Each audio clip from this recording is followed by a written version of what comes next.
Okay, in this one I'm going to show you how we do the soffit and fascia. So we're using this 300mm hollow ribbed soffit board here, and we're using these little 40mm black poly top pins.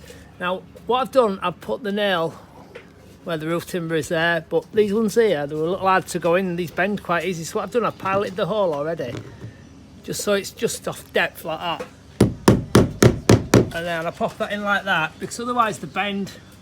So these two here must have hit a knot. So what I've done is, like I say, is piloted it, push it in that far, then I've only got to drive it home that far. So that's the soffit. What we'll do, we'll cut that white bit off there and the fascia will cling onto there then. I'll trim that off and we'll put this 100mm soffit on the side there as well. I'll show you how to do that now. So that's the front soffit there, and we're using a 100mm flat board on the sides and the back. What I'm going to use is these poly top pins again. So what I'm going to do is just pull the poly top pin off there. I don't know if you can see that. Is that better, John? Is it like there? Yes. I've took the lid off the poly top pin there. We then put on this H trim there, and we've stepped that back so that when this soffit goes on there, it will then form a nice detail like that. A fascia rather, when fascia goes on there. So what we'll do, I'll show you what I'm going to do with these now. Hang that over. We'll push that in there like so. And you pulled it off me, mate. Push that in like so. And then what I'll do then, because I've took the poly top off that, I'm going to just drive that in through there, right near the end.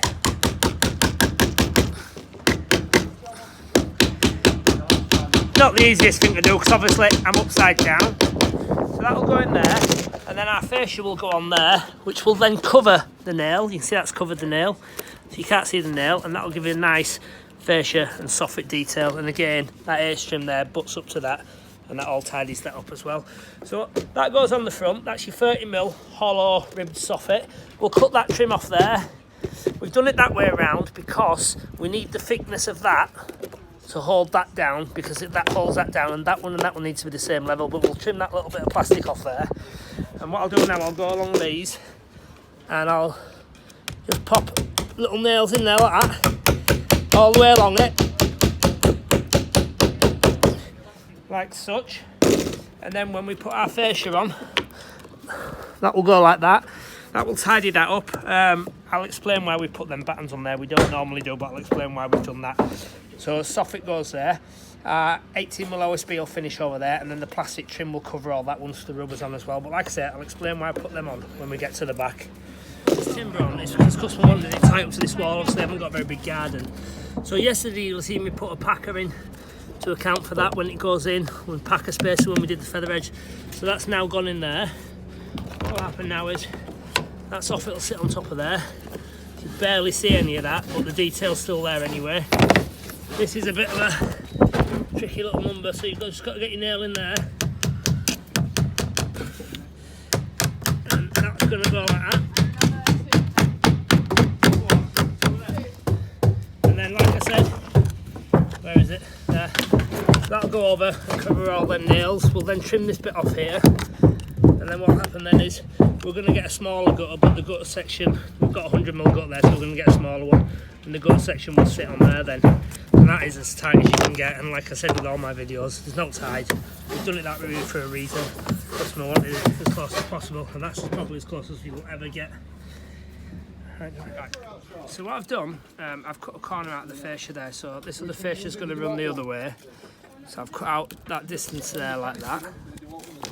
So what will happen then is that corner will go over that, like that, and then that will tidy all that up basically. Right, so what I also want to show you then as well is, I'm just going to watch John's hands now when he releases that. There we go.